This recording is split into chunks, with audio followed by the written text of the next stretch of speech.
Did you know that life in Christ is not supposed to be easy? That's what we talked about in today's Bible shred. Hi, my name is Gabrielle, and I have a goal to read the entire Bible in 30 days.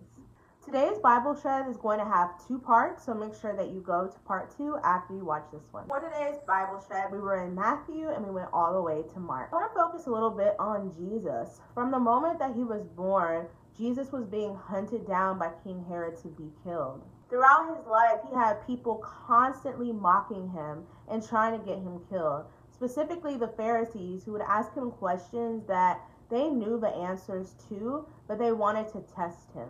Jesus' own friends and family rejected him, and he wasn't even able to do any spiritual work there. But despite all of this, there is this big movement of Christianity that is focused on the blessings you receive from being in Christ.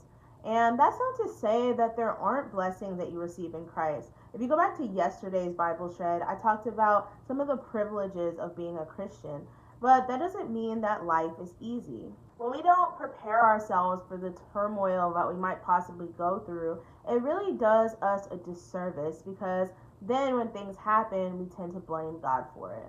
I want to read you guys Matthew 8:18 because I feel like it gives a realistic view of what it's like to live for Jesus. So this says, when Jesus saw the crowd around him, he gave orders to cross to the other side of the lake.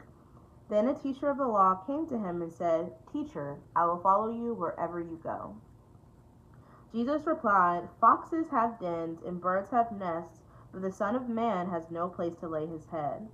Another disciple said to him, "Lord, first let me go and bury my father." But Jesus told him, "Follow me and let the dead bury their own dead." So what he's trying to say here is that even though he was a prophet and he was going around healing the sick and helping people, he didn't even have a place to lay his head. And sometimes that's the reality, that when we're living under Jesus, we're completely dependent on him to take care of us. So this is part 1 of today's Bible shred. Make sure you go ahead and watch part 2 as soon as it comes out. And I'll see you tomorrow. Bye.